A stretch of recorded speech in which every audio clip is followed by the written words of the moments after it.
on the cessation of hostilities in Syria. Yeah, sure.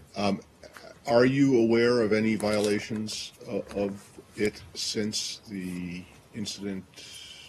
2 days ago. Put a statement out about a couple of years ago. Have there been instances of COH violations in the last, like over the weekend, the last few days?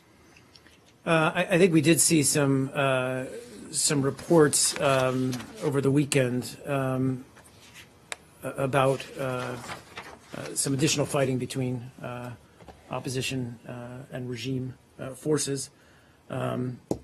Obviously, we're working and continue to work in Geneva and through other channels to just ensure continued compliance.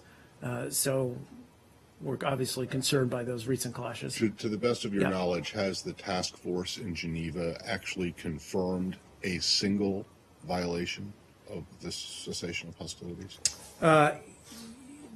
By confirmed, what do you? Well, have they found? We haven't given. There have been a lot of allegations. You know, Sure. Everyone's been sending allegations Sure. in. Has Sure. the task force actually agreed that any violations have happened so far?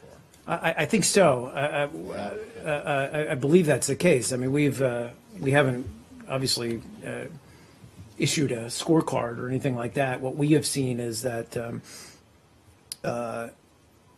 that the Assad regime continues to be the biggest "quote unquote" violator. You guys say that, but I haven't That's heard right. that coming from the actual, the task force.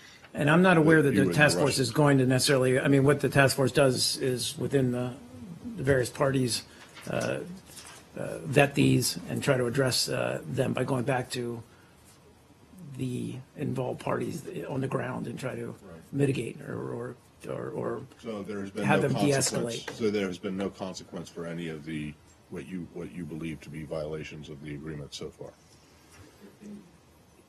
By no consequence, you mean? Well, it was my understanding, Sure. or it was I think the broader understanding that if people were found to be in violation, they would be kicked out of the agreement. Basically, that they would no longer be covered. You don't. That has not happened. Correct? That has not happened. That's it.